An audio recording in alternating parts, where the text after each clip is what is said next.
Why is export upgrading a key to development? So we have done quite a bit of work at the IMF in looking at this issue, and the result is a very nice data set, which includes all countries in the world, and going back to 1962, where we evaluate their ability to quality export. So what do we mean by this?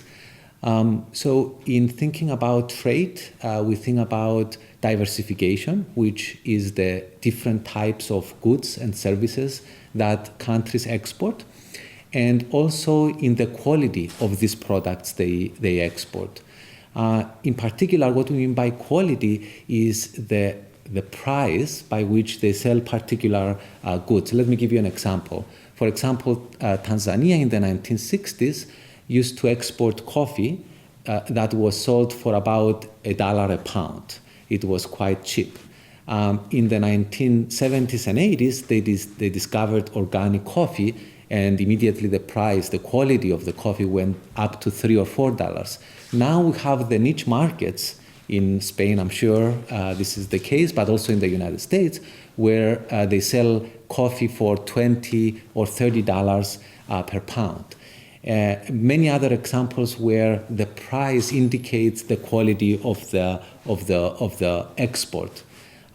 This is hugely important for development because many countries discovered that it's not only the number of goods you export, but rather the quality.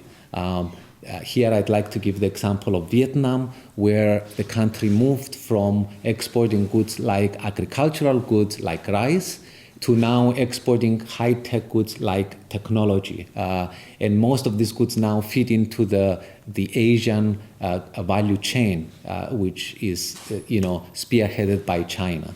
So from all of these different drivers of growth, we identify as quality upgrading one of the key, especially during the last 15 years, where we know that there was massive globalization, massive trade liberalization by many countries, and many of these countries took advantage of the opening of markets by selling not only more goods, but also higher quality goods.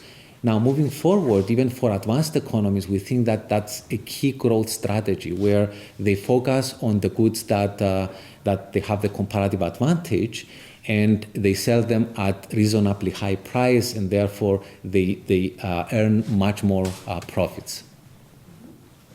How can quality upgrading be implemented in each country?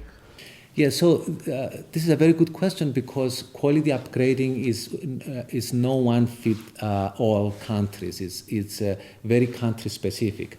And here, a lot of issues matter. First is where the country belongs in the development path. For low-income countries, especially countries that still are most of the people are in the agricultural sector or commodities sector, that's where the focus should be.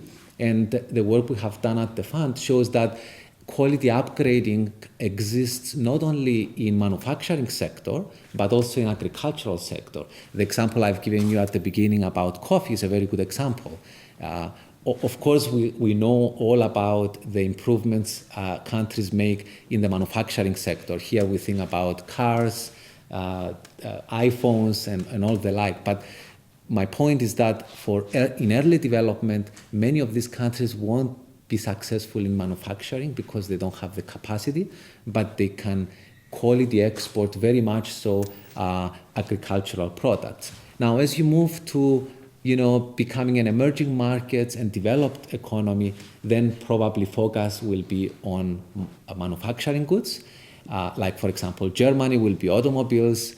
I can think of many other countries where, like Asia, will be these high-tech products, electronics, but also services. And this is another dimension of exports that I think will dominate the next wave of globalization. So far, it was mostly about goods.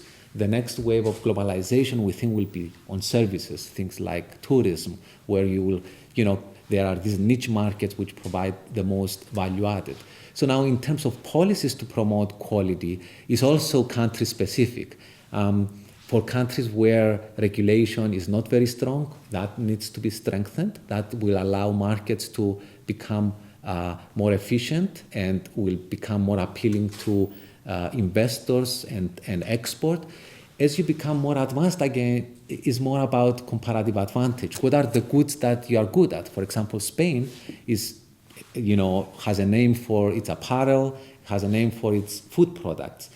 That's where we see a lot of value added these days. For example, wine is very expensive, people have demand for it, and that's where we see markets developing, even in places where we wouldn't think about. For example, middle income class pays much more attention than ever before in the quality of foods we eat.